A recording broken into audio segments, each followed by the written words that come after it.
अस्सलाम वालेकुम dear viewers. आज जो टॉपिक है वंस अगेन एफपीएससी और पीपीएससी के रिगार्डिंग है, जो कि इंग्लिश पोर्शन होता है। 20 नंबर के एमसीक्यूज़ आते हैं, उसमें एक बड़ा ही इम्पोर्टेंट चीज़ है जो समझाने जा रहा हूँ आज, जो है difference between the number and a number. ये बड़ा फ्रिक्वेंटली क्वेश्चन पूछ लिया जाता है एफपीएससी के पेपर्स में, चाहे वो लेक्चरर का हो, चाहे वो जनरल रिक्रूटमेंट हो, चाहे वो सीएसएस के कम्पिटिटिव एग्ज़ाम्स हो। ये करेक्शन वाले पोर्शन में आ जाया करता है दा नंबर और जो आ नंबर वाला है। इसके अलावा आज हम परसेंटेज का भी ज़िक्र करेंगे और मेरी पूरी कोशिश होगी कि वो भी समझाऊं कि अगर सेंटेंस में परसेंटेज आ जाती है तो वो सिंगुलर बिहेव करेगी या प्लूरल बिहेव करेगी। तो आज स्टार्ट कर रहे हैं। हमारे पास मौजूद है दा नंबर एंड आ नंबर।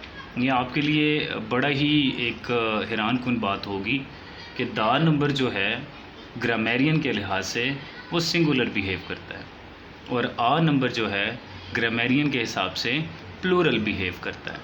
अब देखा जाए तो कई स्टूडेंट्स के माइंड में ये क्वेश्चन आएगा, ये आ लगा है तो ये सिंगुलर होना चाहिए, प्लूरल क्यों कर रहा है।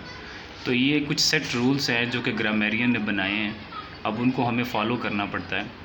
अब इनको दा नंबर और आ नंबर के डिफरेंस को क्लियर करने के लिए हम एग्ज़ाम्पल को देखते हैं। मैंने यहाँ पर लिखी है example, the number of students in university is /r reduced. अब हमें ये देखना है कि ये जो दा नंबर है ये इज़ के साथ इसका एग्रीमेंट बनता है या फिर आर के साथ इसका एग्रीमेंट बनता है। अब ज़रा देखते हैं, दा नंबर जो है वो सिंगुलर बिहेव करता है। अगर तो दा नंबर सिंगुलर बिहेव कर रहा है तो definitely it will go for is. तो ये इज़ के साथ जो है इसका एग्रीमेंट होगा, क्योंकि अगर सिंगुलर सब्जेक्ट हो जाए तो आगे भी सिंगुलर वर्ब ही आया करता है। अब नेक्स्ट पे आ जाएं। आ नंबर जो है as you know that and as you can see कि ये प्लूरल बिहेव कर रहा है। अब देखिए हमारे पास ये आ नंबर है, a number of students in university is होगा या आर होगा। रूल के मुताबिक आ नंबर जो है वो प्लूरल बिहेव करता है, तो इसलिए इसका एग्रीमेंट इज़ के साथ नहीं बनेगा, इसका एग्रीमेंट आर के साथ बनेगा।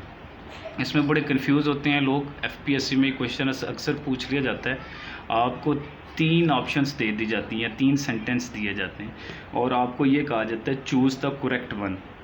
तो आपको एक चूज़ करना होता है जो करेक्ट होता है सब्जेक्ट वर्ब एग्रीमेंट के लिहाज से। फॉर एग्जांपल ये देखिए आ नंबर यहाँ पे हमारे पास सब्जेक्ट है, देखने में सिंगुलर है लेकिन ग्रामर के रूल के मुताबिक प्लूरल बिहेव करता है। तो ये जब सब्जेक्ट प्लूरल हो जाएगा तो उसका जो वर्ब होगा वो भी प्लूरल होगा, इसलिए a number of students in university are reduced हो जाएगा। इसी तरह से the number of students in university is हो जाएगा। बस आपने एक चीज़ माइंड में रखनी है, अगर दा नंबर का जिक्र हो तो वो सिंगुलर बिहेव करेगा, अगर आ नंबर का जिक्र हो तो वो प्लूरल बिहेव करेगा।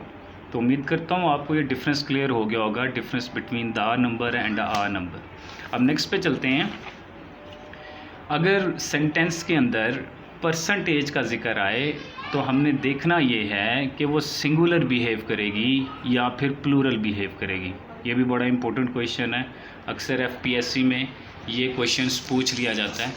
ठीक है, अब ज़रा इसको देखते हैं कि ये किस तरह से बिहेव कर रही है। अब देखें, परसेंटेज जो है हमेशा सिंगुलर बिहेव करती है सेंटेंस के अंदर, जैसे कि दा नंबर है सिंगुलर बिहेव करता है, इसी तरह परसेंटेज जो भी है वो भी सिंगुलर बिहेव करती है। फॉर एग्ज़ाम्पल यहाँ पे देखें ये 60% आ रहा है, तो over 60% of the city was होगा या फिर वर होगा, क्योंकि मैंने आपको पहले बताया ये सिंगुलर बिहेव करेगी तो इसका जो वर्ब है वो भी सिंगुलर होगा यानी कि वाज होगा।